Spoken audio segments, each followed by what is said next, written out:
Welcome to our channel. Today we how to withdraw from a crowdfunded property on RealtyShares step by step clearly. To withdraw from a crowdfunded property on RealtyShares, first, log in to your RealtyShares account.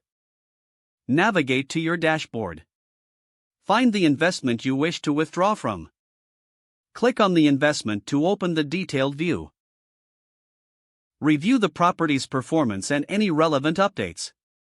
Locate the withdrawal option, usually found in the investment details section. Click on the withdrawal button.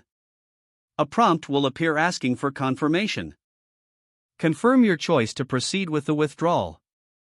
You may need to enter your reason for withdrawal. After confirming, review the terms and conditions. Submit your request by clicking the final confirmation button. Wait for a notification that your request has been processed. Check your email for any updates regarding your withdrawal status. Once approved, you will receive information about the timeline for funds to be returned. Monitor your account for changes in your investment balance. If you encounter issues, contact RealtyShares customer support for assistance. Keep an eye on your inbox for additional communication regarding your investment. Follow any further instructions provided by RealtyShares to complete the process. If the page does not load, refresh the browser or try again in a private or incognito window. Make sure you are using the correct email address, then retype it carefully to avoid small typos. If your password is not accepted, use the reset option and create a new strong password you can remember.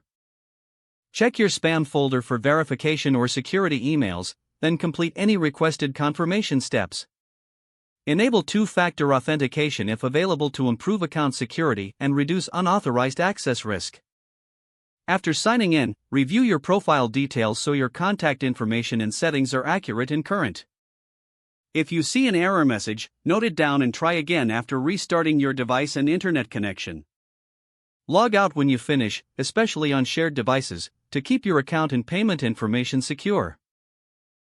If the page does not load, refresh the browser or try again in a private or incognito window. Don't forget to like this video and subscribe to our channel for more step-by-step tech guides.